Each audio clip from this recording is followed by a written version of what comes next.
Hi everyone, we're here another week at Mutant Watch, and we have a very special guest, Carrie Harris, the writer of Liberty and Justice for All, and novel uh, in the universe of the X-Men, in the era of Uncanny X-Men by Brian Michael Bendis. I think it's in number 15, just right there. Yeah. And today we're going to talk about a bunch of stuff about tie-in media, about continuity, about fandom, fanfics probably, about bunch of stuff and bunch of stuff about social themes in the X-Men books. We're going to get the spoilery around the middle, but we want to warn you all if you don't want to get the spoils from the book.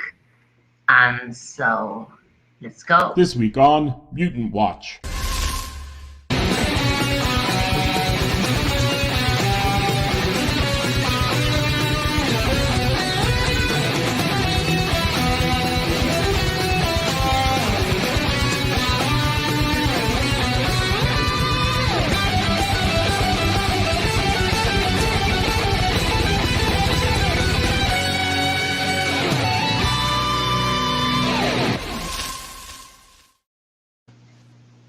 So here we are. So first of all, first thing I wanna ask you to get into the mood of this book, and so people know what it's more about. I wanna ask you why you set it up during this era specifically, and why those two characters that are Tempest and Triage, which are Eva Bell and Christopher. I don't remember the surname.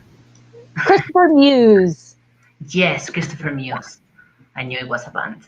Okay, so okay, so that's the first one. Yeah, well, so this is the first book in the Xavier's Institute series, and so I was lucky because I got to pick exactly where to start. And what they told us to do was to focus on some characters who hadn't really got a chance to star in their own stories. And when I was thinking about it, I was like, well, what's a time that has a lot of those characters and still has some familiar faces, so that if you only saw a Marvel movie once, you could still read the book and be like, oh, I know who Cyclops is, And so you'd see some people that you knew right at the beginning and feel like this was familiar. So you were absolutely right, that I picked the Uncanny X-Men run from Bendis, and read all those comics. They're actually in a long box, like right over there. And just sat there and read all the comics and looked at all the characters and tried to think of who would work in a novel, because it's a way different story, and you don't have the pictures, so you can focus on some characters that don't have flashy powers. And so I picked Triage and Tempest. Tempest, you can argue, has kind of a flashy power because she has those time bubbles and they look really cool in the comics. But I thought there was stuff that you could do with them, maybe in a book that you couldn't do in a comic. And Triage being a healer, that's not flashy at all. You can't get any less flashy. And I'm also the person who plays a healer or a cleric or a whatever anytime there's a game, like in a video game or an RPG or whatever. I play the healer, and I wanted the healer to be cool, so it was really self-serving. I love that because whenever I play D&D or other games, I'm also usually the healer, so I really resonate with that a lot. Healer team up. One thing that really struck out to me was the way you described Triage's power. The way the working out how he needs to become in sync with the person he's healing. That's not something we get to see or hear or learn of too much in the comics. It's a nice perspective that's unique to it being in novel format. Exactly. In a comic, you just see so-and-so is bleeding. now they're fixed. And so, because you can tell a novel and you can get inside the characters, it was a chance to figure out exactly how it worked. And then to play around with it a little bit, like what can he do without breaking canon? What can he do that's cool?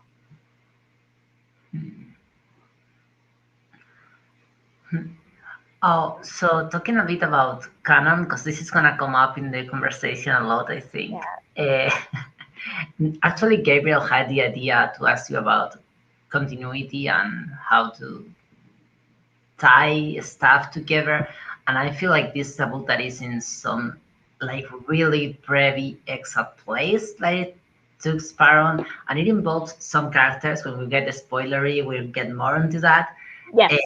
Aside from these two, and how do you work with that, with like tying something together in a very specific point, especially with Marvel that has a bunch of comics, and and yeah, I don't know if I forgot something about that question, but if not, Gabriel would say it. Well, I mean, I think one of the things to remember is that you've got Earth 616, which is canon, and we're about as close to canon as you can get. We've been joking that we're 617 or 618. We don't have our own number, but that we want to fit as close to canon as possible and try to show some moments that you wish you could have seen, but that didn't make it onto the pages of the comic. And so really what I did was I looked for a space that didn't have a lot of material in the comics. You've got the Uncanny run, and you've got All New X-Men, which runs parallel, but most of that's at the Jean Grey school. So there's two schools, just in case people who are watching aren't familiar. There's two schools at this point, and one is the new Xavier school, and the other is the Jean Grey school, and I'm set at the new Xavier school. So Uncanny is there, and the All New X-Men is at the Jean Grey school, but that's it.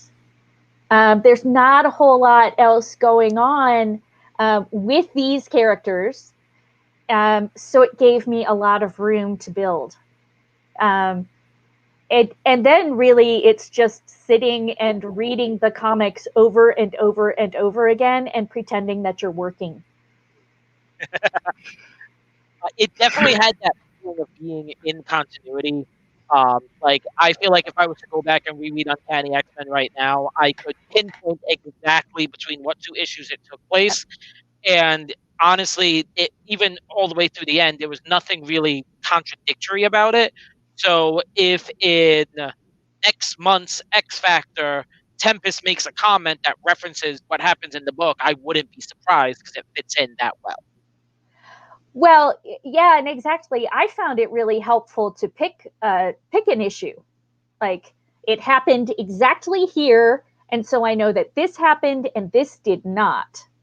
Because some stuff happened. I'm trying not to spoil anything, but some stuff happens to Tempest right after this book that the book has to come before that.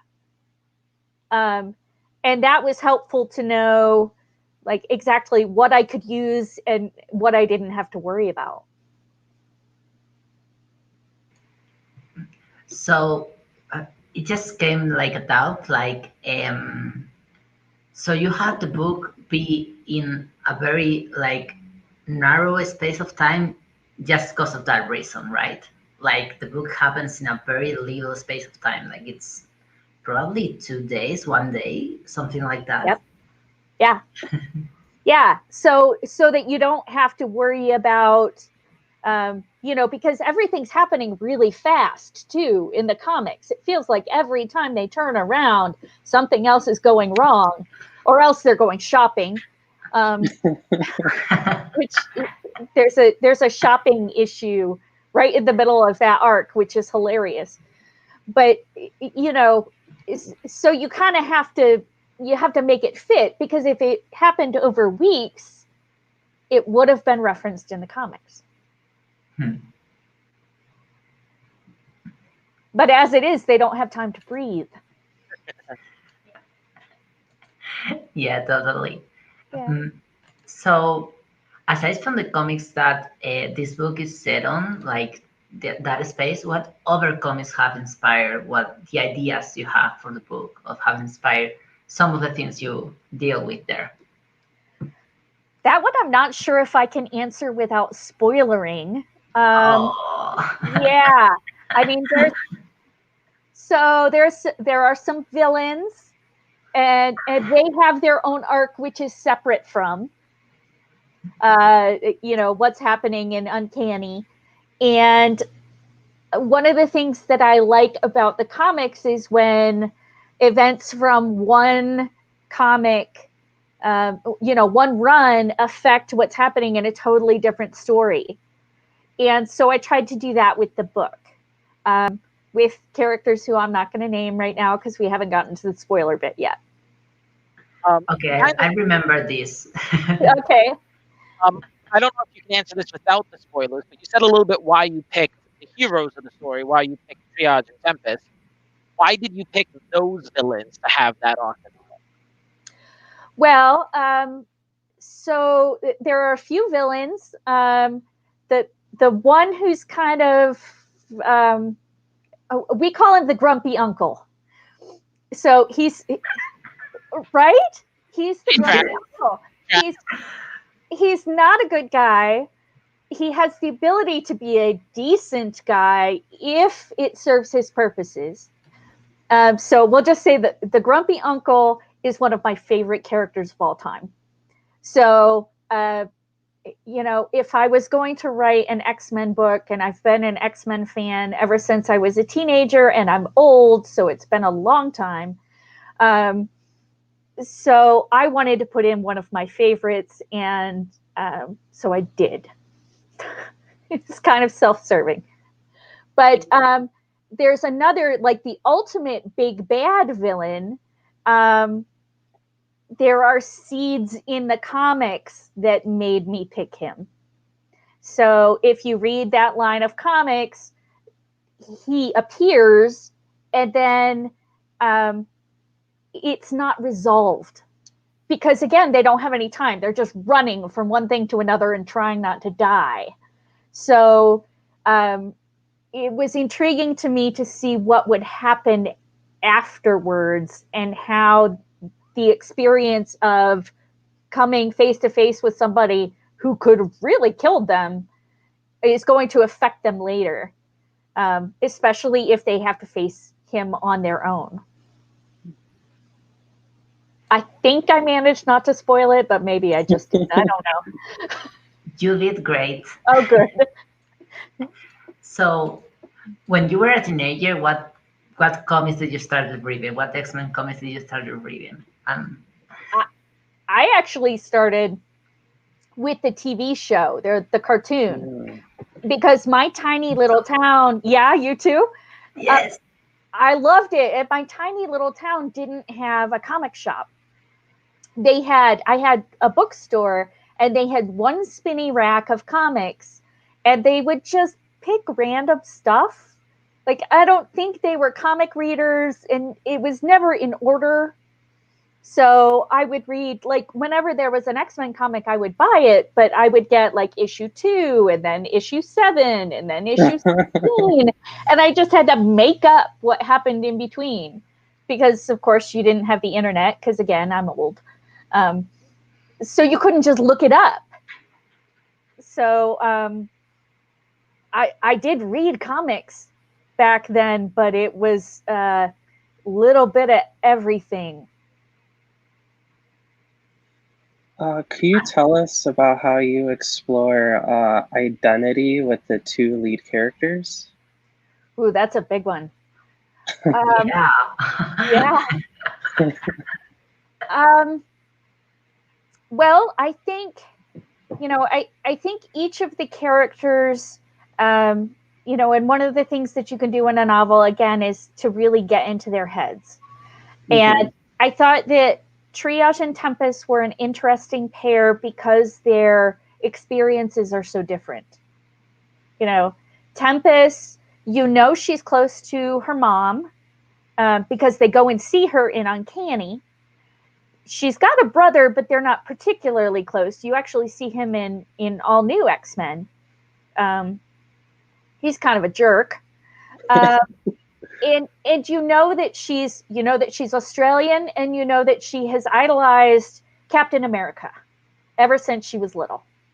So you put all those things together, and you've kind of got a decent picture of who she is and what she holds important, right?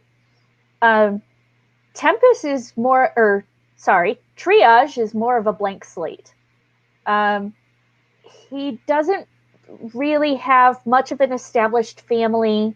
What happened to him the night that he manifested his powers, but there's not a whole lot of background for him. And so I built a background that would put him, give him and Tempest some things to bond over and put them at odds. And also one that would give him some issues to work through with the grumpy uncle. Because he and the grumpy uncle have a really interesting relationship that forces Christopher to think about his past in a new way. So, I mean, those are specific to them, but then you've also got X-Men identity and the whole question of the mutant metaphor and all that stuff. And I'm a suburban white woman. I am a member of the LGBTQ community, so I do understand a bit, but it's totally different because you can't tell that unless I tell you. Mm-hmm. Right? So, especially with Christopher Muse being a young Black male, and the fact that there are police, I mean, kind of naturally based on what happens in the story, the police are going to come and see what's going on. Things are blowing up. So you've got to figure out what to do with that and how to do it respectfully. So we talked about that, and I got readers because I can't. I don't have that experience to do it right, and I don't think that you can do it wrong. If you're going to do it, you have to get it right. So we were going to ask you about that either way. So I'm going to ask you about more about this process of the research you have done of the sensitive readers, or more, whatever you can tell. I know there's so much that you can tell about process like that, which is but whatever you can tell. Yeah, well, I mean, I think you have to do your own reading, which I did, and then tried to find the right people to read. And so it's people who, I actually have one friend who was really, really generous with her time, and she is a mother of young Black men, and she worked in a jail setting. So she can see both sides. She has a perspective that I can never match. And to have her read and give me feedback and say, this is kind of offensive the way that you put it. Is that what you meant? And for me to say, God, no, I'm an awful person. This needs to be fixed. Was really, really helpful. And then the folks at Marvel all read and gave me feedback, just to make sure that it was done right. So there was your process with it, and there was a process of Marvel putting that feedback onto the book. So it was it reflected the experience in a sensitive way. Right. Well, and they gave me feedback on the full book. So it was talking about, this is not true to the Marvel universe. This is what we want to put on the page. This is, how we want to show those characters. These are the things you can say and you can't say if you're writing a Marvel book, because I have a potty mouth. I mean, I do. and I was writing the grumpy uncle, and it seems kind of reasonable that he would say some bad words, but you cannot. Oh, that explains it. Yeah. Kind of backtracking a little bit to the sensitivity readers, because that's a topic I'm really passionate about. I don't know if you can answer this. Getting the sensitivity readers, was that something you took upon yourself? Was it something Marvel helped you with? What did Marvel require you to do it? Or was it a decision that you made on your own because you wanted to get the story right? Well, it was a little bit of both. I had some people look at it. They sent me back to do more. I'm not sure exactly who they had to read it on their end, because the way that they do it is the manuscript goes over, a bunch of people read and comment, and you can't necessarily tell who is saying what, because you get it all back at once, rather than them giving me 8 different copies of the manuscript, each with notes in it, and then I have to figure out what's going on and I miss something. So I don't know exactly what they did on their end, except that they were very thorough. And then I found people myself, because I feel like I have to do my due diligence as well, Yeah, I really appreciate that you went out of your way to get sensitivity readers, because there, some writers who don't, and the fact that you went out of your way to do that, that shows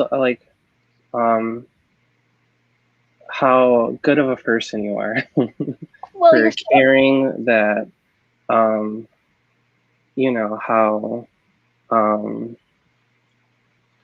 for just caring of how to come off and stuff in the story, so it doesn't hurt people unintentionally. Yeah. Well, I mean, that's really kind of you to say, but I guess my argument would be that it shouldn't be special. That we, I research, I set the book at a museum, so I researched the museum. If I write about a doctor, I research doctors. Why shouldn't I do that too? We have talked about this stuff in the show before, and yeah, I feel like both, like the whole sensitivity reading, and involving people in the process that are affected by the things that happen in a book or in a comic, is a thing that I think both Gabriel and I are very passionate about, and I feel like, that should be normalized and put out more. I agree. And also, I'm glad about the transparency of your part that you told us, and I would love to see more transparency on on everyone involved in the process, so people who don't know how to do these things know how to do them when they write a book, or when they when they do something. Yeah, well, and I guess what I wanted to do was, you can't capture everybody's experiences with one character, and there's a definite possibility that I got something wrong, but I hope that it reads like I respect it. That's definitely the impression I got. I am not a black male, but I am a person of color, and the interaction about being a mutant and being a black person for Triage, the way he was raised in relation to police, it felt it was handled in a very respectful way that kind of corresponds a bit with the way I was raised and black friends I had growing up with and how they were raised. So it definitely felt like you put in the respect that the issue deserved. Good. Yeah, so we noticed that process on the other end. Good. We actually chat about this like right after I got like read the first chapters. I talked with Gabriel about this. It was like the first thing I was like, hey, that's nice that you bring that aspect about Christopher that obviously Xavier is an aspect of his life. Like that's no question at all. It should be an aspect of, especially in a book, because it's not the same of a comic. In a comic, you don't always read thoughts, but in a book, you have to describe the emotions of the character. So that comes up. It's impossible for it not to come up. Good. Woo. Okay, so on moral lighted themes. Yes. So since I was interested in talking about fandom fanfic with you, possibly because there has been a lot of talk about fanfic in Twitter lately. So I'm just like running that uh, fate. And possibly also because I'm generally interested in, you're a professional writer with a lot of books. When I finish the book, I get a list, and I was like, wow. And I'm interested if you have done fanfic, even if you haven't like put it out in the internet, even if it's just for yourself. And what relationship do you have with that, and with how that can relate to both comics and books, and fanfics like kind of novelized thing about comics but done in a more amateur way. So Yeah. it relates. It does. It does. I have written X-Men fanfic. When I was young, I used to write. So the cartoon, when I would watch the cartoon, my favorite was Kitty Pryde because she was like me, and she wasn't a princess or a queen, or she wasn't a goddess or whatever. She was just a normal girl like me, and so I thought I could be a superhero, and that was cool. And so I used to write fanfic about Carrie and Kitty, and we were best friends, and we got into a lot of. Self-insert. Oh yes, it was Wow. awful. It will never No, light that's of day. great. The idea is not bad, but the stories were awful. I think I burned them. They will never see the light of day. They are gone forever, and that's a good thing. But I personally love fanfic, especially as a creator. It's my dream to have. I've gotten some fan art for my books, and I have it. I've kept it, and it's my dream to actually get someone to write fanfic off of my stuff, because I think it says that you've created something that people want to continue living in. They don't want to leave, and that's why I want to write X-Men, because I feel that way. So I love fanfic, and I love the idea of fanfic. I would probably write it if I had more time, but I don't. People pay me to write things, and I spend too much time on Twitter as it is. So, but gosh, I would love some fanfic. Can I pay someone? Anybody? Any takers? Okay, we can showcase this message Yes. around the world. Right. Please do fanfic of my stuff. Yes. Carrie Harris on January 2021. That's quotable. Yeah, I mean that's great. I feel like I didn't catch all the discussion that was around fanfic of the stuff on Twitter. I feel like I only got the good side, and but I feel like that's something that I also have a strong relationship to. I read a lot of X-Men fanfic. I don't read a lot of fanfic of other stuff, but X-Men in particular, yes. Yeah.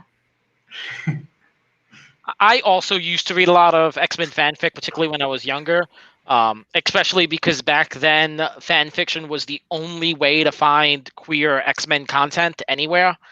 And it was definitely part of me getting into the fandom. It was fan fiction and kind of fan fiction writing as a teenager that really got me into the whole creative aspect. Yeah. Yeah, the whole reason I started reading X-Men fanfic was to read a fanfic in which Iliana was queer. So that's pretty much my experience. Then I got into it.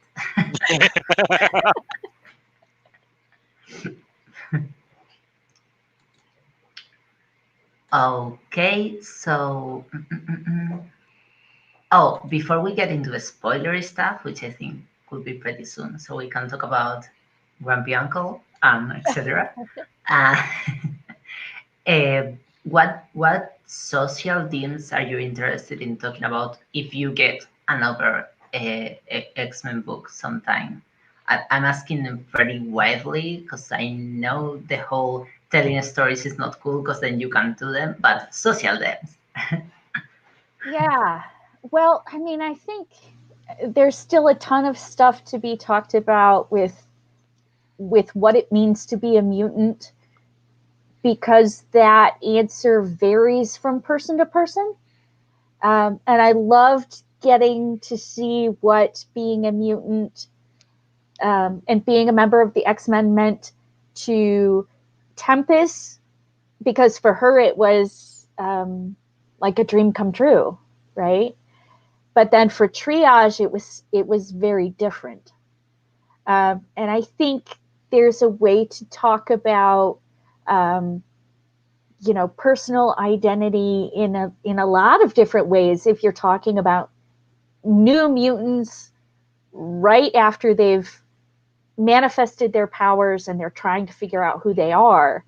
I mean, there are a ton of different things you can talk about depending on which mutant you pick.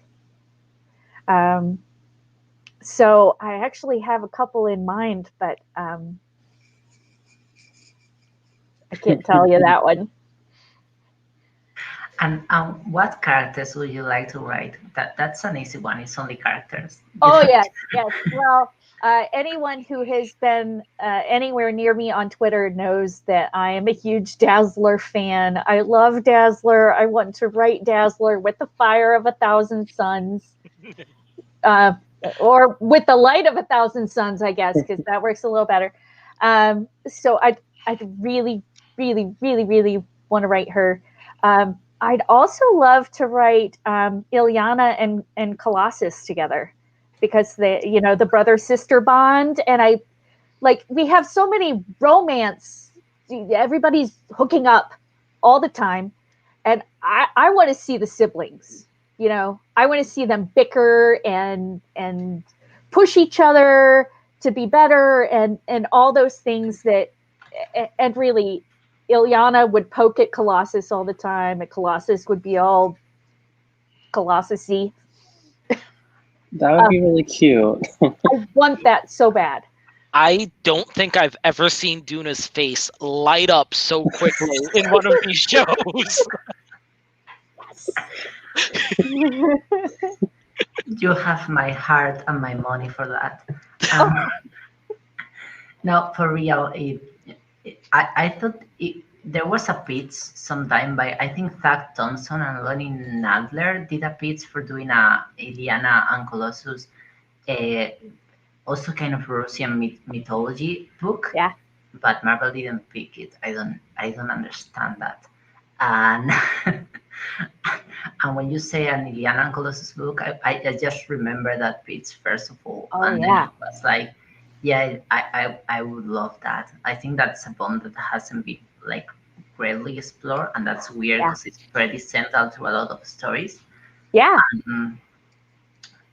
Yeah, you have my heart for that. Like if you ever get to do that idea, I will just be all over it and interview you 1,000 times or something. Well, I'm crossing everything. Well, you also have more support in the comments. We got Travis, another one of our mutant watchers, telling Marvel we know they're watching and they need to give you a Dazzler novel to work on. Oh, gosh. Yes, please. I have a title already, Marvel. I mean, I'm ready. I want it. There's like a lot of support on the comments. Other person just put Estrella. I don't know who this is. Put yes, like that. Just yes, like Oh, this needs to happen. All the things you said are cool. Thank you. Thank you. Oh, okay. And I think we can get a spoilery soon enough. Yeah, I think it's a good time. So people that are watching, we have to reveal that Grumpy Uncle was Sabretooth.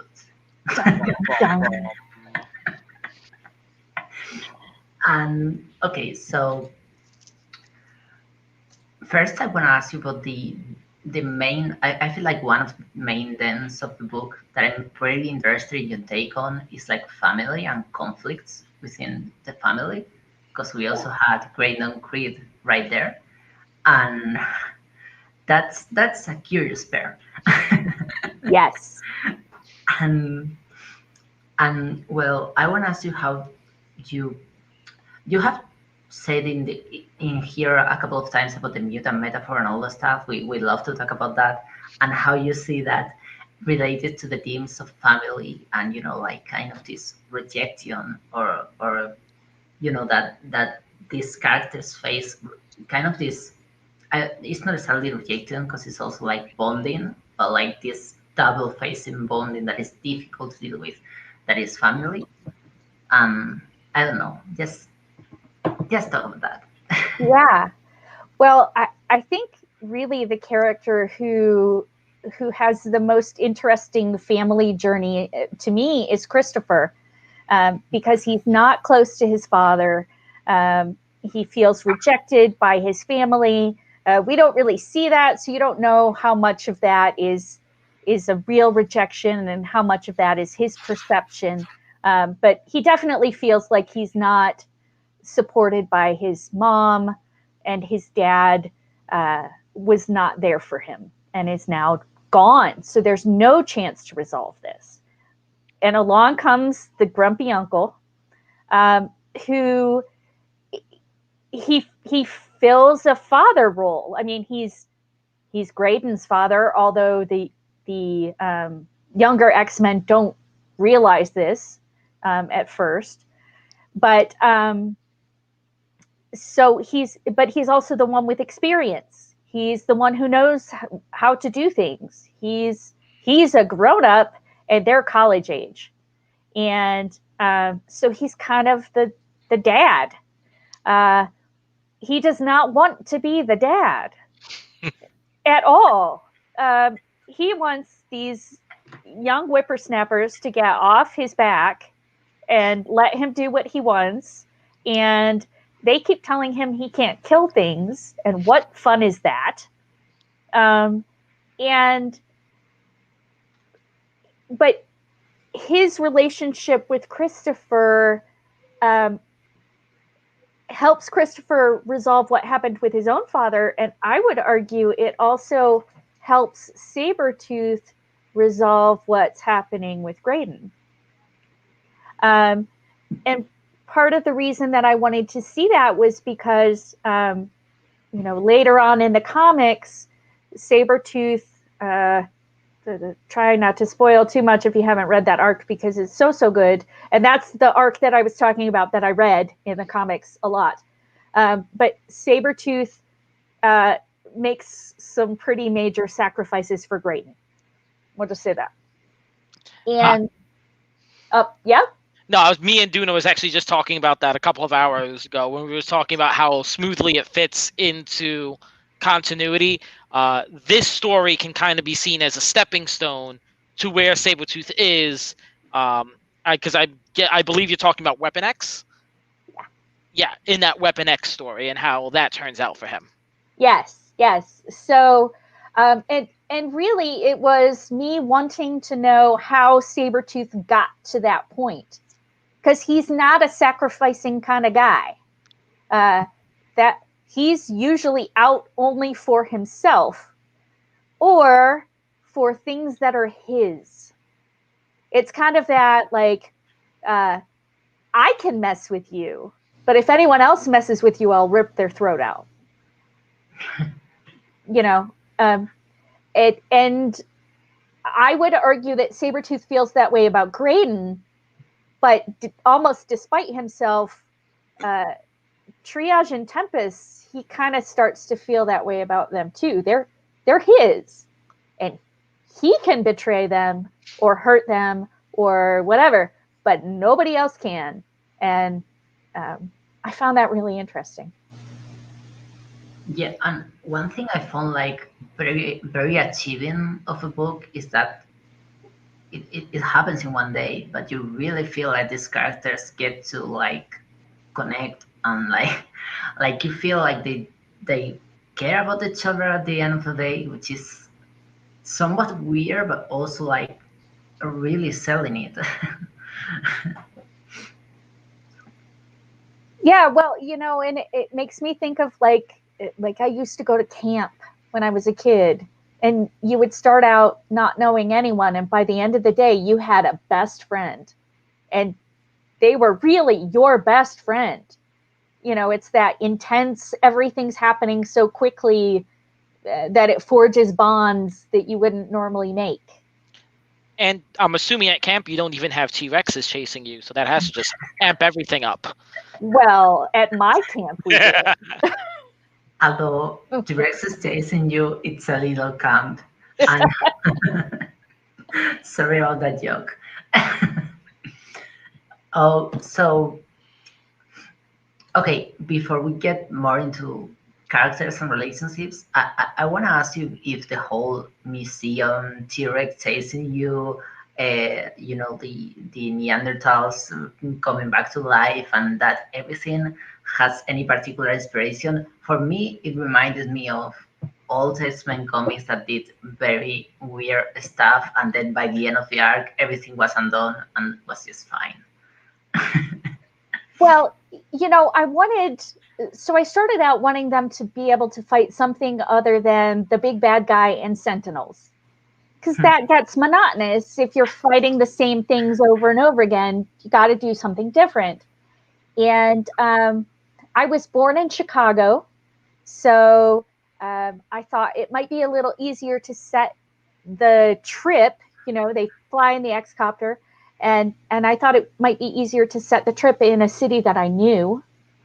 And what are some major landmarks in that city? And one of them is the Field Museum, which has been renamed because it's the Marvel version thereof, not exactly the same, but pretty close. And so now it's the Grace Museum. And so there's actually a novel by Jim Butcher in which there is an undead T-Rex. And it's one of my favorite books of all time. It's from the Dresden Files series, and I recommend them highly. I actually read the undead T-Rex scene when I am depressed because it makes me laugh. And so it's one of my happy places. So I thought, and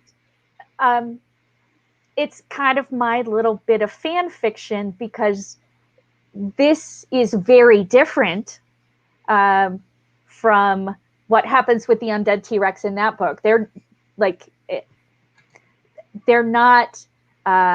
not fighting it in the Dresden Files, whereas in my book they are. So it's a very different dynamic, but you still have an undead T-Rex stomping around Chicago, and I love that. And so it's my homage to that. That's actually pretty beautiful. Like, I didn't know I was gonna get that. Yeah. Well, and it's one of those things where you find inspiration all kinds of places, right?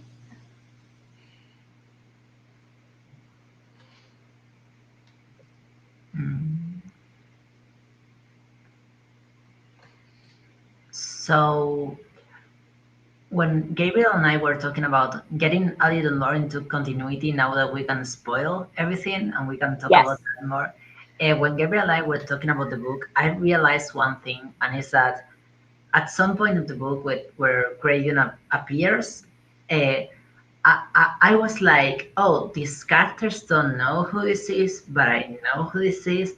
So my experience from now on is going to be completely different from the characters. But Yes. then when I was talking to Gabriel about this whole dilemma of continuity versus accessibility to new readers, I realized that some people might read that and also don't realize this is Sabretooth's son, which was something I didn't realize at the moment because, like, you know, most people that are X-Men fans know that, but you have to be an X-Men fan. You might stumble on this book by other reason that is not being an X-Men fan. So I want to know if you thought about that, about the layers that has with, things that the characters don't know, but the reader knows, but not every reader, really. Like, almost every reader that is interested in X-Men, but not every reader. Yeah, absolutely. And there are some deliberate choices. Like, you'll notice that most of the mutants are referred to by their human names, but not Sabretooth, ever. Nobody ever calls him Victor Creed, because the minute you say the last name, you realize it's a spoiler. So, and really what I thought was, what's that? I didn't notice that. Yeah, me neither. I didn't notice that it was like explicitly put as Sabretooth every time. When you can just have say picture. And there might have been a Victor that snuck in, because that wouldn't matter, but it's his last name never appears. And I'm pretty sure I actually cut out all Victors too. It just called him Sabretooth. Yes, you did. And I feel like that's because the characters are not supposed to know anything about his real name, and that way it's more credible that they don't know the relationship between these people. Yeah. Well, and what I figured was, I wanted to write a book where if you've read all the comics, you can see the Easter eggs as they come up and be like, oh, I know where this is going. And that's kind of fun. But also, if you've only seen an X-Men movie once and you're like, man, I'm sad there are no movies because COVID's a jerk, you could pick up this novel and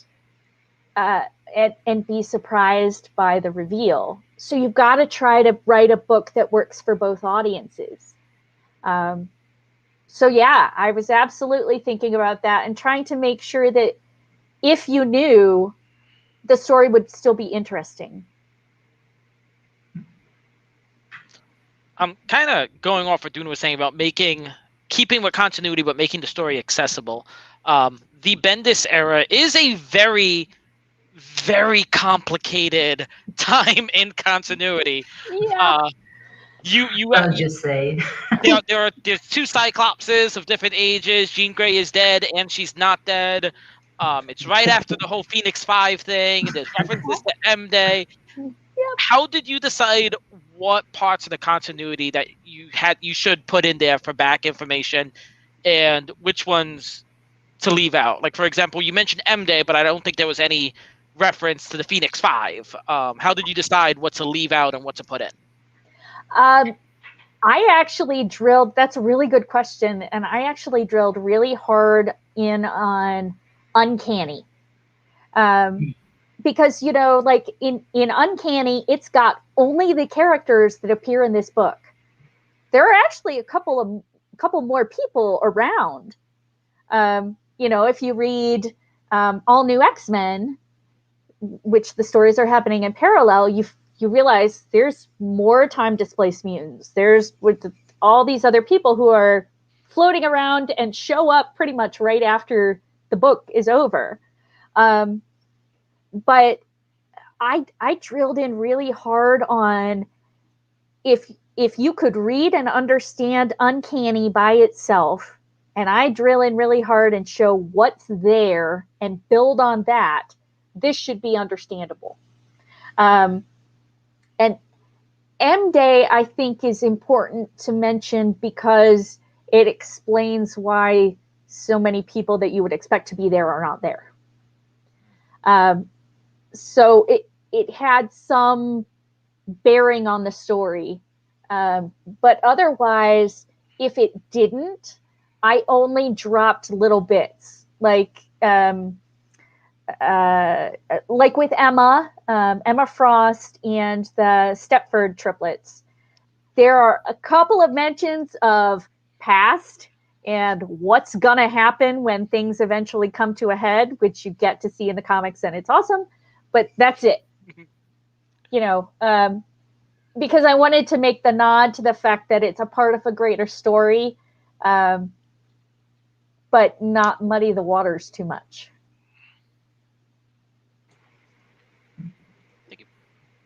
So one of, I think both, one of my favorite scenes, I think one of Gabriel's too. I can talk over you. Okay, so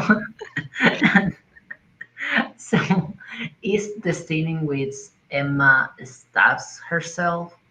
That's like quote in the start of the book, so you get a feeling that that was gonna be important, and I feel like that's impactful enough to like sake these characters in the middle of what's to come. Which I feel like it was very clever to sake them, because they should have to be taken to like take the route to go help Sabretooth of all people. Yeah. And I don't know, how did you came up with that? Like, I thought it was very Emma, it was very well done, but it was also like super risky, because it's like, wow. It's like it makes like kind of look out of the river, like what is happening here, even for a moment. Oh yeah, I actually had I had readers read that scene in particular like 20 times because I was worried that I had gone too far, and I realized that, you know, to Emma, she thinks she's doing them a favor, and it really came from the question, what would it be like to have Emma Frost teach you in a school, because she's crazy. I mean, she's arguably crazy, and her beliefs of what would be a reasonable limit are very different from mine. Emma only knows how to work in extremes, and you definitely picked up on that. Yeah. And it really felt very true to the character, and I love that moment. I'm so glad, and I think that Duna is right that it's a kind of a requirement for them to start taking responsibility, even if it's something that they think Cyclops wouldn't want them to do. And I would argue they're right, because Cyclops has a stick. Yeah. So Cyclops wouldn't want them to do it, but you know, if you listen to Emma, there's a time when you got to stand up or get out of the fight, and they decide to stand up. It's very much a lesson they didn't want to learn. They didn't want to learn that way, but they needed to learn for the story to go the way it needed it to go. Well, yeah, I think her argument is, yes, you'll be traumatized, and yes, that was awful, but you're alive. And then when it happens in real life, you'll survive it then too. I really liked a lot of those scenes with Emma, especially with how she's able to incorporate those lessons on trust and how teammates should be able to trust each other. And that's definitely a very important team dynamic. And I would argue kind of ironic to be coming from Emma Frost. Yeah. I loved the fact that she was trying to teach them how to work well together. Out of all the people there, I'm not sure she follows her own advice. And I feel like both that scene and when Cyclops is talking to them about I don't remember what it was, but it's before they fly. Cyclops is giving like a chat, like it's like very mad, like giving a speech, and I feel like those points point out that this particular era of the X-Men is pretty militarized. Like it's one of the most probably, maybe with two more or three. And how did you decide how to showcase that in the book?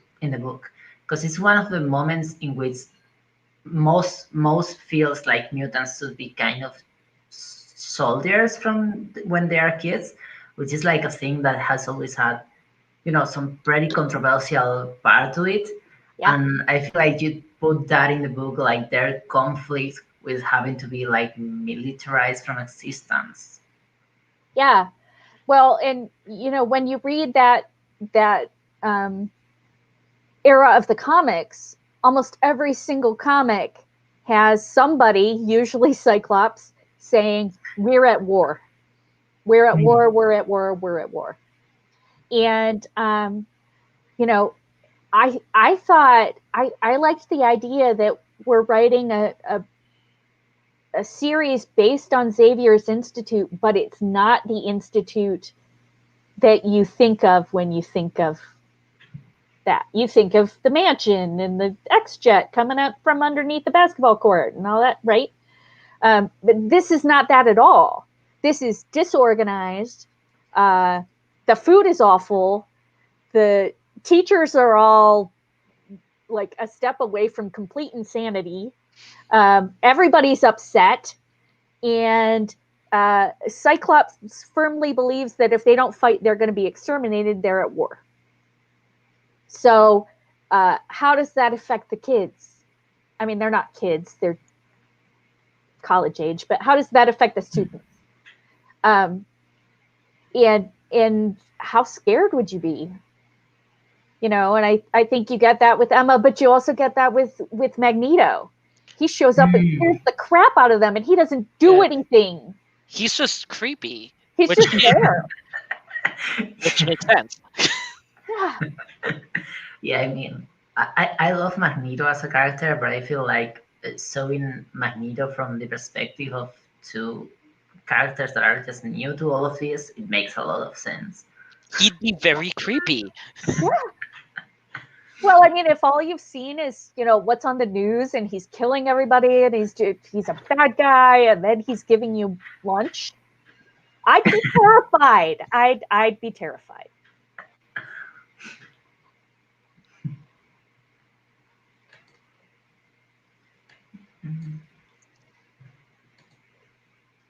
And I'm thinking if we left something, there was something that we talked about before that we say when we have spoilers, and now I don't remember it. I think it had to do with the villains.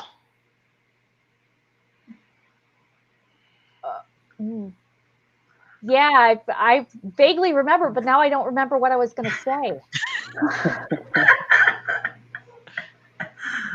Well, things happen. Oh, okay. Time goes. Yes, Dormammu. Oh, yes. Yes, okay. Yes, we talked about highly a spoiler. Yeah. Well, we talked about what happens with the villains and why the villains were chosen. That comes from earlier in that comic storyline. They all go to limbo and they can't get out. And so I was thinking a lot about trauma and how you'd be traumatized by that and never really have an opportunity to do anything to face it. And so what happens if you're forced to face it? And I feel like also like in Victor and Graydon in that scene with their mom and what is happening, it's also so that their family relationship is also pretty much traumatized because they have like this very extreme like reaction to the decisions they have to make. I thought that was pretty also great relating it to Christopher and to the process they're going through, seeing this to, when they know their father and son in that scene, they discover it in that scene. And so when seeing these two people like getting, these extreme reactions to because of the conflicts they have, I think that makes sense and moves something in both Eva and Christopher. Yeah. Yeah. Yeah, yes, you're right. I agree.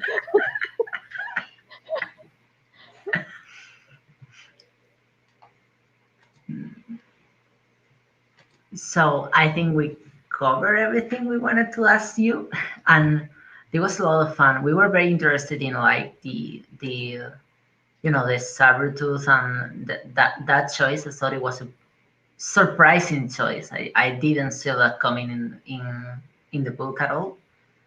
So people that are watching, this book is pretty great. Oh, Gabriel has something to say. I actually do have a quick question unrelated to anything we spoke about.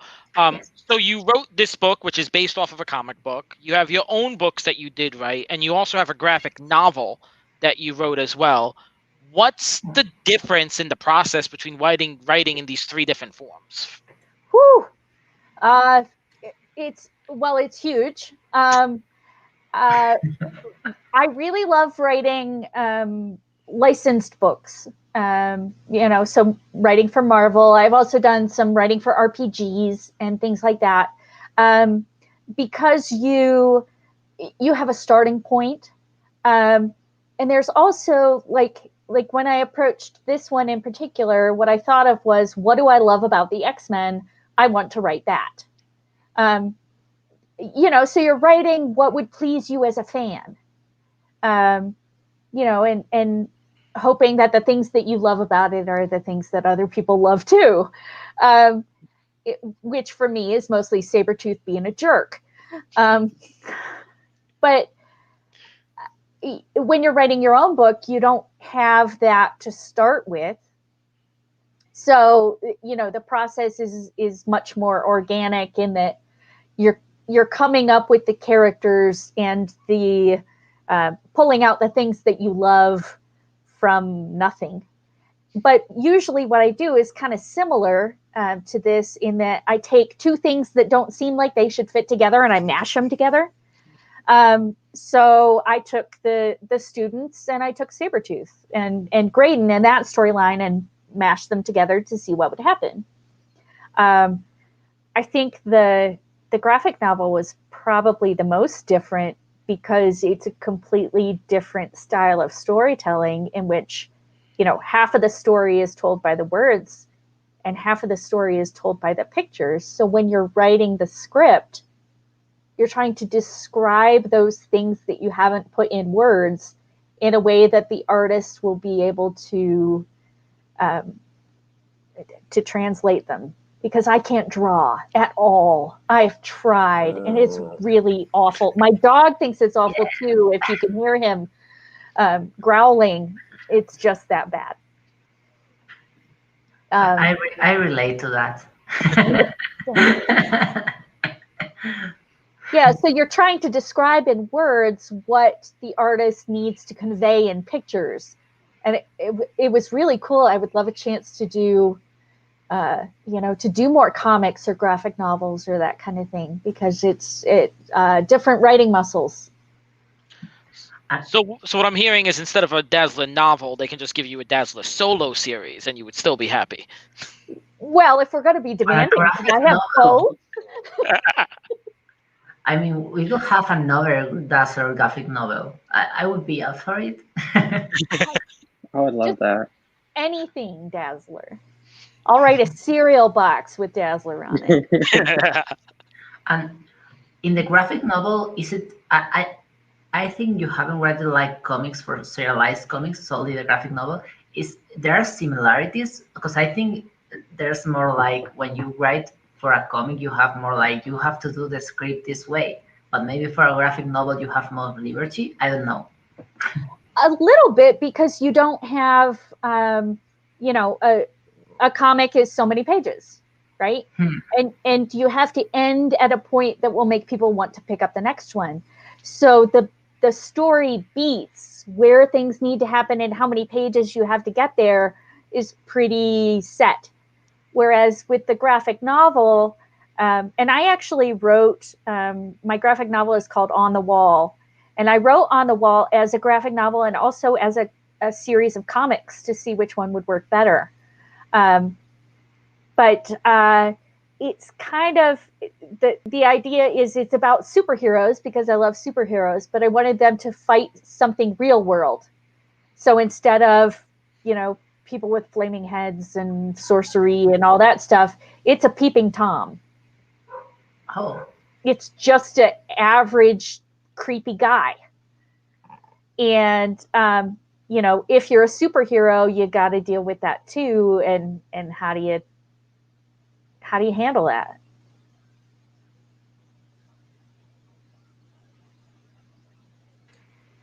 That's like super interesting. Now I want to pick up your graphic novel. Well, then I've done my job. So someone in the comments, someone dyslexia. Someone in the comments say if you like Cannonball and Monster. Well, yeah. They'd be a good pair to write about, just the two of them too, wouldn't they? That's a phenomenal pair. Yeah.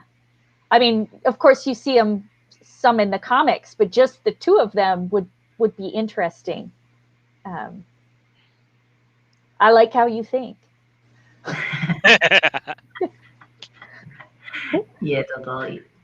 I would also love a novel about Cannonball and Monster, especially like Monster, because I would love to see someone write about what she thinks, because it's usually a kind of, except in some comics, like it's not a character full of like internal voice, so I would love that.